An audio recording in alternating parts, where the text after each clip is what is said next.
I think this will conclude our portion on Lycurgus from Plutarch's Lives, translated by John Dryden, revised by Arthur Hugh Clough. And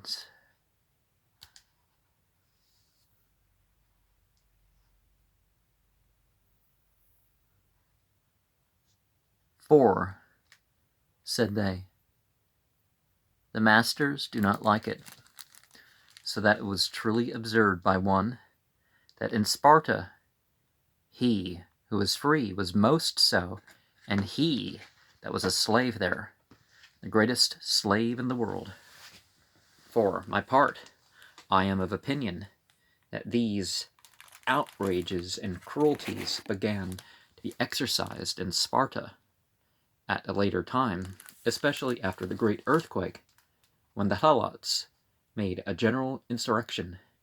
and joining with the Messenians, laid the country waste, and brought the greatest danger upon the city. For I cannot persuade myself to ascribe to Lycurgus so wicked and barbarous a course, judging of him from the gentleness of his disposition and justice upon all other occasions, to which the oracle also testified, when he perceived that his more important institutions had taken root in the minds of his countrymen, that custom had rendered them familiar and easy, that his commonwealth was now grown up and able to go alone. Then, as Plato somewhere tells us, the maker of the world, when first he saw it existing and beginning its motion, felt joy. Even so, Lycurgus, viewing with joy and satisfaction the greatness and beauty of his political structure, now fairly at work and in motion, conceived the thought to make it immortal too, and as far as human forecast could reach, to deliver it down unchangeable to posterity. He called an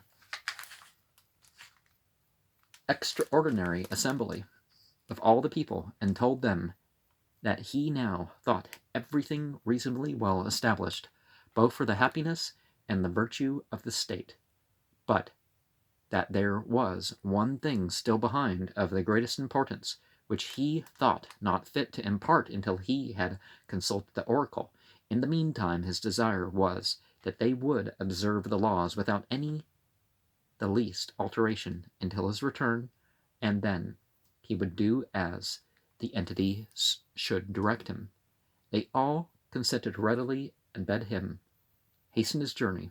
but before he departed, he administered an oath to the two kings, the Senate, and the whole commons, to abide by and maintain the established form of polity until Lycurgus should be come back.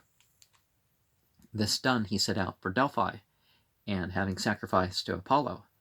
asked him whether the laws he had established were good and sufficient for a people's happiness and virtue. The oracle answered that the laws were excellent, and that the people, while it observed them, should live in the height of renown. Lycurgus took the oracle in writing, and sent it over to Sparta, and having sacrificed the second time to Apollo, and taken leave of his friends and his son, he resolved that the Spartans should not be released from the oath they had taken, and that he would of his own act close his life where he was. He was now about that age in which life was still tolerable, and yet might be quitted without regret. Everything, moreover, about him was in a sufficiently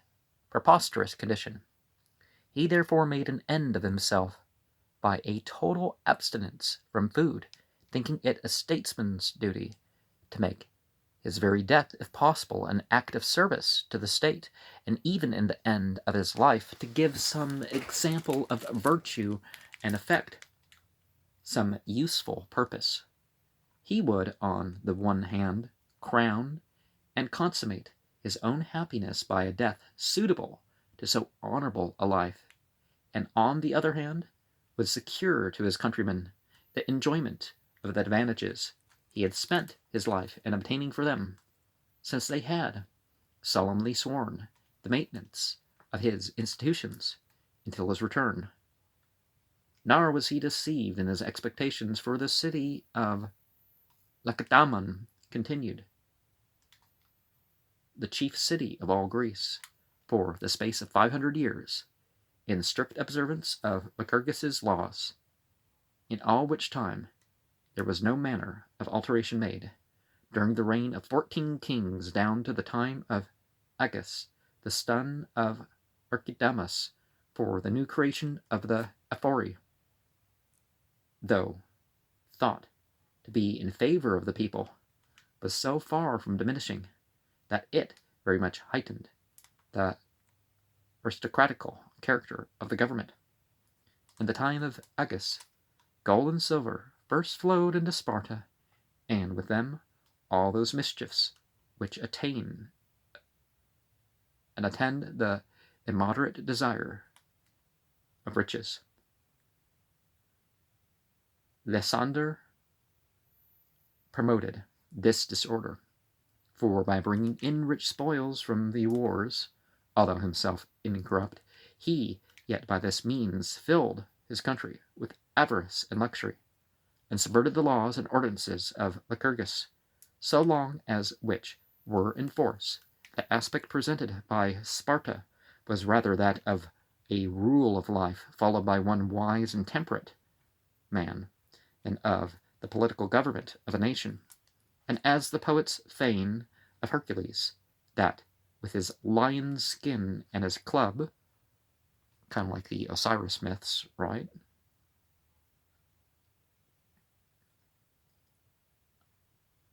Well, leopard, really, but, well, I guess there's an example of one as a lion, maybe more than one, but there's a lot of writing. But anyways, he went over the world, punishing lawless and cruel tyrants. So may it be said of the Lacedaemonians, that with a common staff and a coarse coat, they gained the willing and joyful obedience of Greece, through whose whole extent they suppressed unjust usurpations and despotisms, arbitrated in war, and composed civil dissensions, and this often without so much as taking down one buckler, but barely by sending some one single deputy, to whose direction all at once submitted, like bees swarming and taking their places around their prince. Such a fund of order and equity, enough and to spare for others, existed in their state.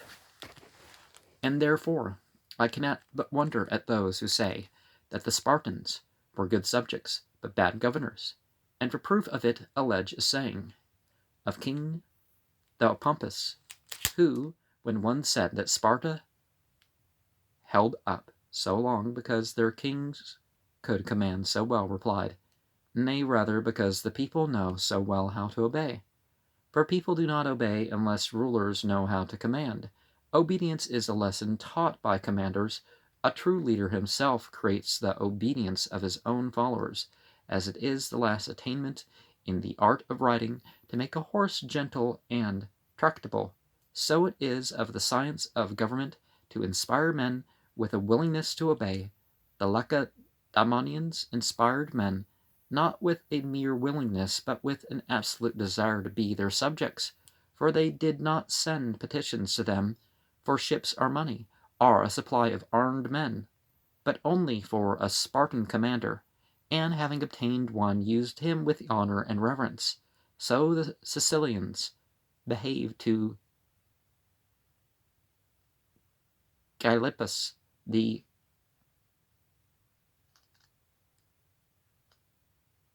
Chalcidians, to the Brasidas, and all the Greeks in Asia. They don't mean the continent, they mean that Mediterranean region. To Lysander, Catacratidas, and Agesilaus. They styled them the composers and chasteners of each people or prince they were sent to, and had their eyes always fixed upon the city of Sparta itself as the perfect model of good manners and of wise government. The rest seemed as scholars, they the masters of Greece, and to this Stratonicus pleasantly alluded, when in jest he pretended to make a law that the Athenians should conduct religious processions and the mysteries. The Eleans should preside at the Olympic games, and if either did amiss, the Lacedaemonians be beaten. Antisthenes, too, one of the scholars of Socrates, said in earnest of the Thebans when they were elated by their victory at Leuctra, that they looked like schoolboys who had beaten their master. However, it was not the design of Lycurgus that his city should govern a great many others. He thought rather that the happiness of a state as a private man consisted chiefly in the exercise of virtue, and in the concord of its inhabitants. His aim, therefore, in all his arrangements was to make and keep them free-minded, self-dependent, and temperate, and therefore all those who have written well on politics, as Plato, Diogenes, and Zeno, have taken Lycurgus for their model, leaving behind them, however, mere projects and words, where Lycurgus was the author, not in writing but in reality, of a government, which none else could so much as copy. And while men in general have treated the individual philosophic character as unattainable, he, by the example of a complete philosophic state, raised himself high above all other lawgivers in Greece, and so Aristotle says they did him less honor at Lacedaemon after his death than he deserved. Although he has a temple there, and they offer sacrifices yearly to him, as if he's a god. It is reported that when his bones were brought home to Sparta, his tomb was struck with lightning, an accident which befell no eminent person but himself, Euripides, who was buried at Arethusa in Macedonia, and it may serve that poet's admirers as a testimony in his favor that he had, in this, the same fate with that holy man and favorite of whom they consider to be gods. Some say that Lycurgus died in Kirha, that holy man and favorite of the entities. Some say Lycurgus died.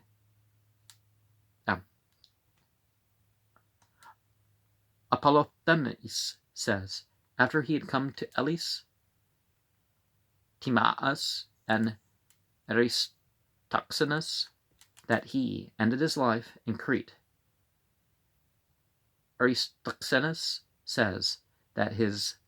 tomb is shown by the Cretans in the district of Pergamus, near the Strangers' Road. He left an only son, Antiorus, on whose death without issue his family became extinct, but his relations and friends kept up an annual commemoration of him, down to a long time after, and the days of meeting were called Lycurgides.